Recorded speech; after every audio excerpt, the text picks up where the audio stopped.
Voici l'horoscope annuel pour les natifs de la Balance. Ici donc, je vais analyser les transits des planètes concernant votre natif. Donc, nous allons apprendre à reconnaître les aspects qui vont faire en sorte qu'ils vont en découler des opportunités, des chances à saisir ou des choses à éviter. Je vais me concentrer surtout sur les positions planétaires importantes de ce signe. Attention, c'est une généralité. Je parle pour l'ensemble des balances. Bien sûr, avec les planètes qui vont en aval comme en amont. Et par leur aspect et donc par extension diverses. Donc voilà. Nous allons donc ici, pour mes chères balances, entrer dans le vif du sujet. 2026. 2026 sera une année, on peut dire, un peu plus charnière.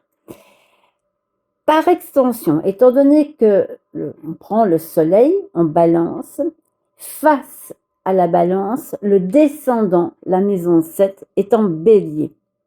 Donc, le soleil, ici, par rapport à la maison 7, il y a une polarité qui est yin et yang, ou tout simplement qui est due au double transit de Saturne et de Neptune qui entrent en bélier bientôt.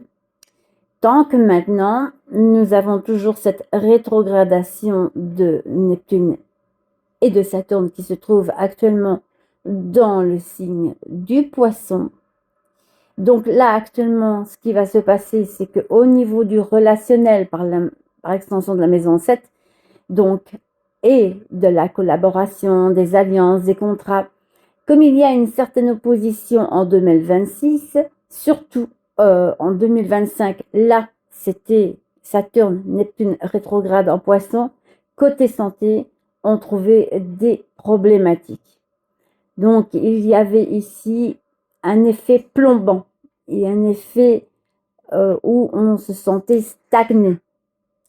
Ah, mes chères balances, vous n'avez pas été vraiment vernis côté santé en 2025. Mais, malgré ce sentiment d'étouffement, donc qui est pour les divers motifs que l'on va évoquer, ici, ce sont en relation, bien sûr, à voir avec l'ascendant et peut-être voir par rapport à celui-ci dans les vidéos en question où vous pouvez effectivement vous y retrouver. Bien sûr, les ascendants ont une importance, mais c'est le côté solaire qui va l'avoir plus, bien sûr. Mais ça va jouer. Bien sûr, l'horoscope ne remplace pas le thème natal complet, donc en synastrie avec les transits personnels dans vos propres maisons, etc. Mais ici, c'est un horoscope, donc c'est un peu pour tout le monde, on va dire, où je vais déterminer effectivement les tendances, importances, les points de réflexion à se faire. 2025 a été un sentiment d'étouffement, comme je le disais. Donc les relations pouvaient être même très toxiques. Il y a, je veux dire, un sentiment de liberté qui va pouvoir venir et évoluer bientôt. Mais là, ici, c'était une stagnation. Et cela pouvait mettre des bâtons dans les roues, quoi. Le besoin de liberté, d'indépendance, de reprendre sa vie en main et se faire ressentir enfin, avoir ce sentiment de liberté.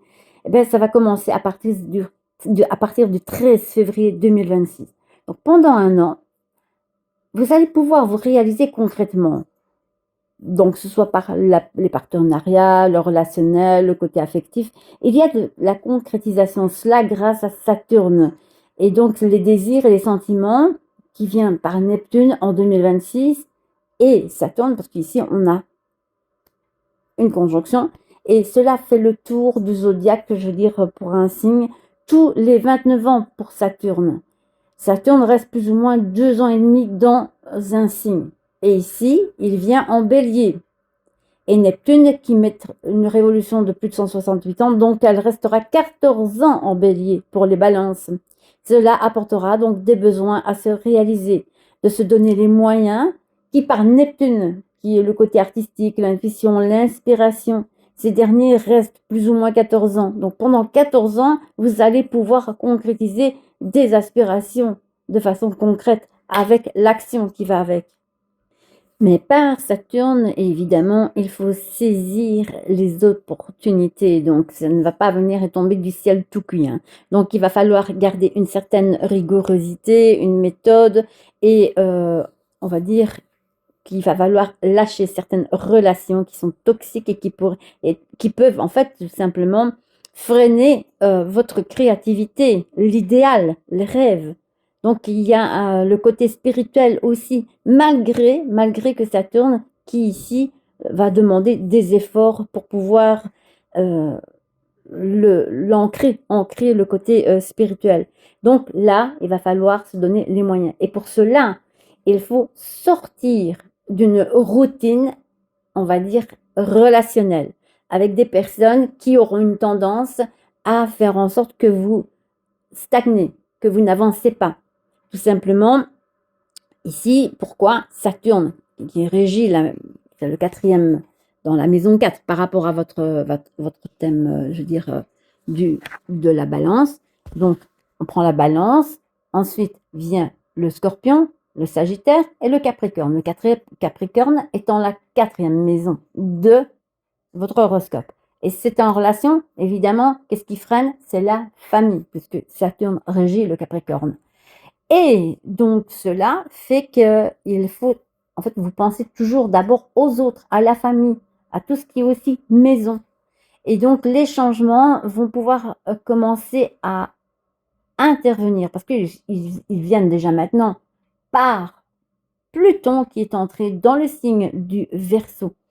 Cela apporte un nouveau départ, parce qu'il y a un sextile par rapport à votre signe solaire, donc la balance, qui a un sentiment, on va dire, de renaissance ou de régénérescence par Pluton en Verseau, qui libère d'une certaine façon. Et chez vous, il se retrouve en maison 5. C'est en relation avec la créativité, le besoin de ce qui est de lâcher prise par rapport à cela et de vous renouveler, de vous réinventer, de vous simplement régénérer et renaître. Il y a une renaissance. Certes, la maison 5 ne fait pas que tout ce qui est en relation ne va pas engrainer le côté créatif. Il y a l'inspiration aussi, la récréativité, donc les joies, les amusements, mais aussi les enfants. Donc, qu'est-ce qui bloquait? La majorité d'entre vous, cela va varier bien sûr du thème natal, ici c'est une généralité, mais qu'est-ce qui bloquait? C'est la famille, les enfants ou les petits-enfants. Donc, selon le thème, si c'est un homme ou une femme. Pour les messieurs, ça pourrait être, par exemple, une problématique avec vos enfants ou votre fils qui peut effectivement entraîner des blocages suite au fait que vous vous donnez à fond pour faire en sorte qu'ils soient bien ou que vos enfants soient bien. Mais le problème, c'est que vous vous oubliez. Et pour les femmes, c'est encore plus probant étant donné qu'il y a la relation côté mère. Donc, le cordon ombilical est très difficile à couper. Et donc, Pluton vient modifier et changer. Donc, cette cinquième maison, par le fait que Pluton y est lancé. Et donc, la créativité, la récréativité, les enfants, etc. vont donc avoir une dissonance là, ici. Hein. Donc, il y a un moment donné, vous vous sentirez étouffé de plus en plus. Donc, c'est quand Uranus, qui est, pour le moment, Uranus est en taureau. Et cela empêche de pouvoir souffler. Il y a un écrasement, on se sent écrasé par le poids des responsabilités familiales. Et de plus en plus, hein, jusqu'à ce que Uranus entre dans le signe des Gémeaux. Donc, il va y avoir beaucoup de bouleversements. Et ça, depuis mai 2018, depuis que Uranus est rentré dans le taureau, ben, ce n'était pas très simple. Donc, il y avait un manque d'action. Donc là, ici, il y a eu des problèmes au niveau du travail, des problèmes au niveau du mouvement, au niveau de la santé. Donc, il y a eu, depuis 2018, un sentiment de stagnation puisque nous avions Uranus en taureau. Et donc, Uranus en taureau, c'est aussi la peur un petit peu d'avancer, c'est aussi la peur de l'inconnu. Donc, on n'ose pas, on aime bien rester dans sa zone de confort.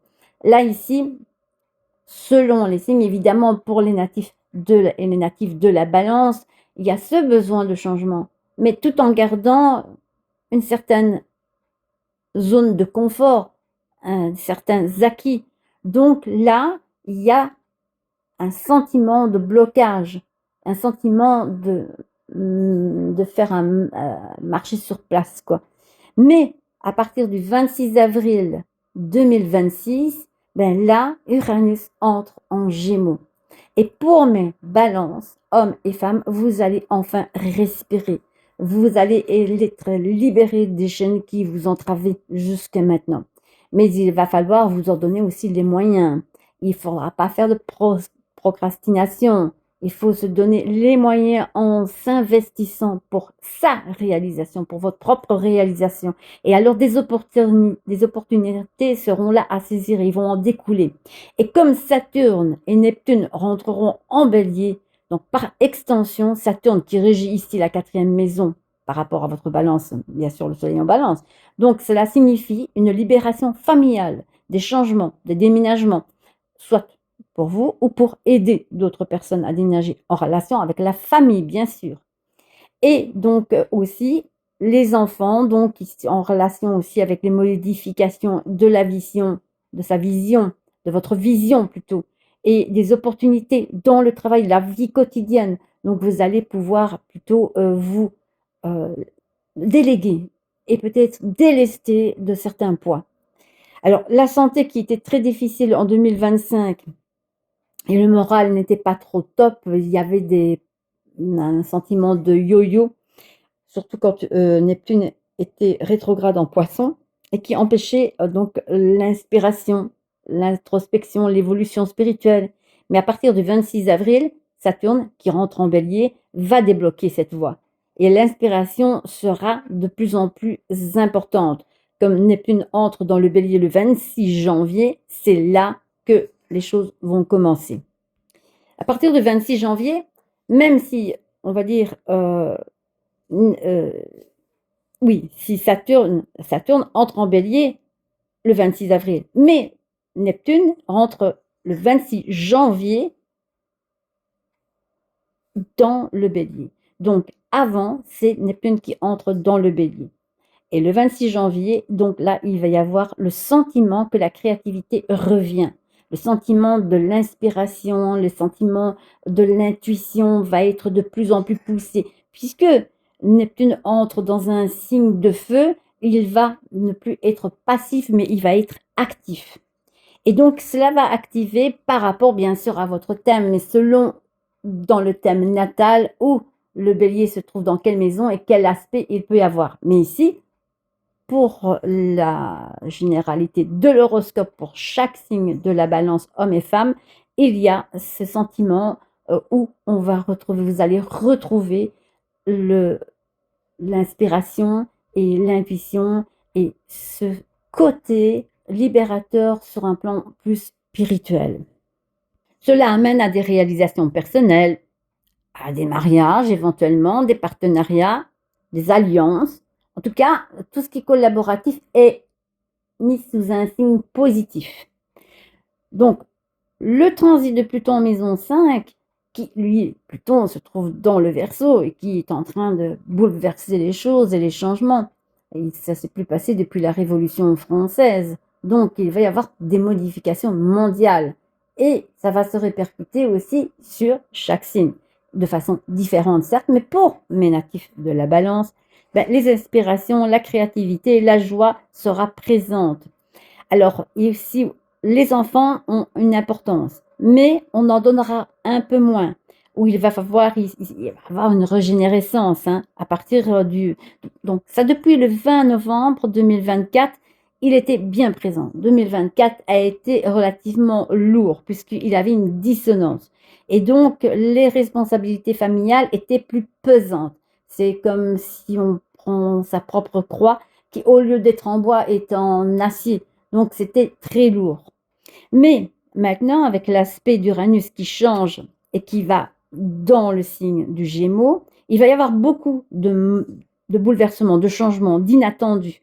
Et donc ici, on va pouvoir, là, vous allez pouvoir en tirer profit. Et il y aura aussi un côté libérateur, salvateur, donc selon bien sûr le thème natal. Mais il va y avoir une reconnaissance sur le plan général pour chacun et chacune d'entre vous. Donc, il y a 2 ans et demi, on va dire qu'il y a cette tension, parce qu'elle va rester. Il y a 2 ans et demi, vous étiez dans une tension palpable. Maintenant, pendant 2 ans et demi, puisque ici, Saturne va rester 2 ans et demi dans le signe du Bélier, et ce qui va vous permettre d'être totalement positif dans le mouvement, dans l'action. Donc vous allez, comme dit mon collègue et un maître en astrologie, Jean-Yves Espier, il dit toujours avec Mars, parce que Mars il va intervenir, on retrousse ses manches. Donc, il va y avoir l'indépendance, il va y avoir le sentiment de libération. Alors, on va dire aussi qu'il y a un petit boom qui sera au mois d'août de 2026, quand Jupiter entrera dans le signe du Lion. Pour le moment, il est en Cancer. Mes chers balances, là, ici, la famille vous accapare. Hein. Mais après, il va y avoir beaucoup d'opportunités pour ce côté, pour vous-même, d'opportunités pour pouvoir vous réaliser. Car en avril, de avril à fin juillet, l'aspect Saturne, Neptune, Jupiter seront dans une dissonance. Donc ici, vous allez encore ressentir, je veux dire, un poids de la gestion familiale et du foyer, où alors il y a des risques éventuellement de heurts. Donc ici, ça va s'intensifier jusqu'à ce que vous allez vous libérer à partir du fin du mois de juillet, mais on va dire en août, hein, parce que le premier, on va dire 1er août, Jupiter entre en Lion. Donc le premier, je dis bien le 1er août, donc c'est jusque du 26, non pas, excusez, du 26 en 2026, donc il rentrera dans le Lion, Jupiter, jusqu'au 26 juillet 2027, il reste un an. Et donc là, la créativité va exploser. Donc vous allez trouver votre place dans votre destin, dans votre vie, dans l'univers même. Donc vous allez pouvoir vous recentrer et réaliser tout ce que vous pouvez avoir comme activité créative, spirituelle, artistique et personnelle. Entre janvier et juillet, il y aura une tendance ou un risque à ce que vous perceviez une réalité en dramatisant. Parce que vous êtes en train de vous essouffler par cette configuration qui devient de plus en plus pesante. Il y a les dissonantes entre Neptune à Jupiter et de vous sentir peut-être un petit peu exclu, on va dire entre guillemets. Et disons que Saturne et Jupiter qui sont dissonants, dont l'intensité émotionnelle va être exacerbée et il va falloir faire attention parce qu'il va falloir canaliser donc cela par des projets, qu'ils soient par les arts ou bien par une libération, donc un moyen libérateur pour pouvoir justement éviter de rentrer dans un drame ou d'intensifier les ressentis. Car tout est exacerbé, donc de avril jusqu'en 11 juillet. Après, quand le Jupiter rentrera dans le natif du Lion, ben là, à ce moment-là, c'est libérateur et vous allez pouvoir, ça va vous permettre en tout cas d'être beaucoup plus optimiste et à pouvoir évoluer de façon collective avec les amis, les gens. Mais ce qui va être surprenant aussi, c'est qu'il va y avoir un peu une razzia au niveau relationnel. Donc, indirectement, je ne vais pas prendre trop de jargon astrologique, mais indirectement, il y a un côté relationnel collectif où quelque part vous vous donnez à fond pour une cause éventuelle ou des causes éventuelles, mais sans que cela vous envahisse. Il faut éviter d'être envahi. Et le côté, on va dire, appui, dans les amis, les appuis seront bien présents. Et vous allez pouvoir en profiter. Et cela sera très positif. Et vous allez pouvoir éliminer les relations qui étaient toxiques ou vampirisantes ou énergivores. Donc là, vous allez avoir une autre vision des choses et de l'amitié, bien sûr, en gardant les personnes que vous allez ressentir comme bonnes ou moins bonnes. Effectivement, il y a des moments où vous n'aurez pas le choix de devoir couper les ponts. C'est même dans la famille, ça peut être probable aussi. Et il y a des moments où il va falloir faire des choix. Et quand une relation est à sens unique, ben, il va falloir tout simplement se dire, ben, puisque il n'y a que moi qui fais des efforts, l'autre pas, je ne peux plus donner de mon temps parce que c'est chronophage et quelque part je perds mon énergie puisque ça ne va pas dans les deux sens, alors je coupe pont. Je coupe court à ces relations qui m'empêchent d'avancer, qui me freinent dans mon évolution. Donc, ça ne sert strictement à rien de continuer dans une relation qui est à sens unique. Tout en sachant aussi que Mars, lui, entre en 2027, qui sera dans la balance et qui vous apportera de l'action, quelque chose d'inestimable, qui apporte un équilibre.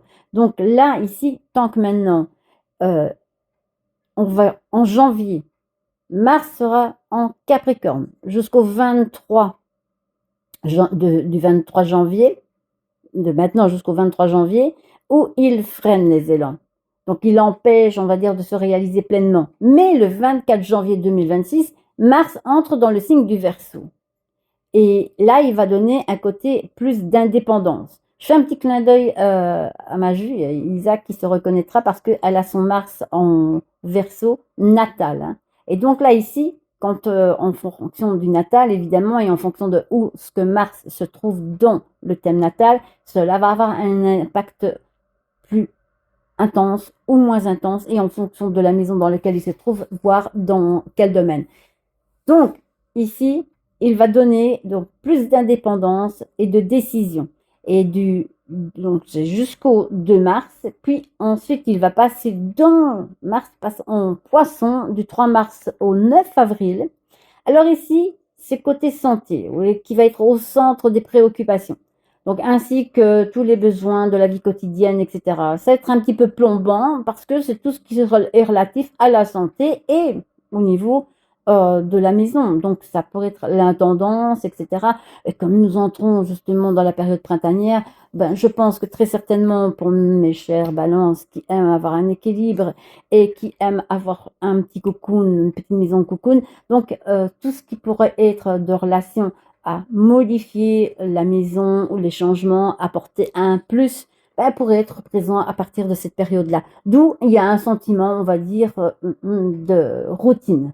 Mais cette routine va, je veux dire, quitter tout doucement à partir du 10 avril au 28 mai.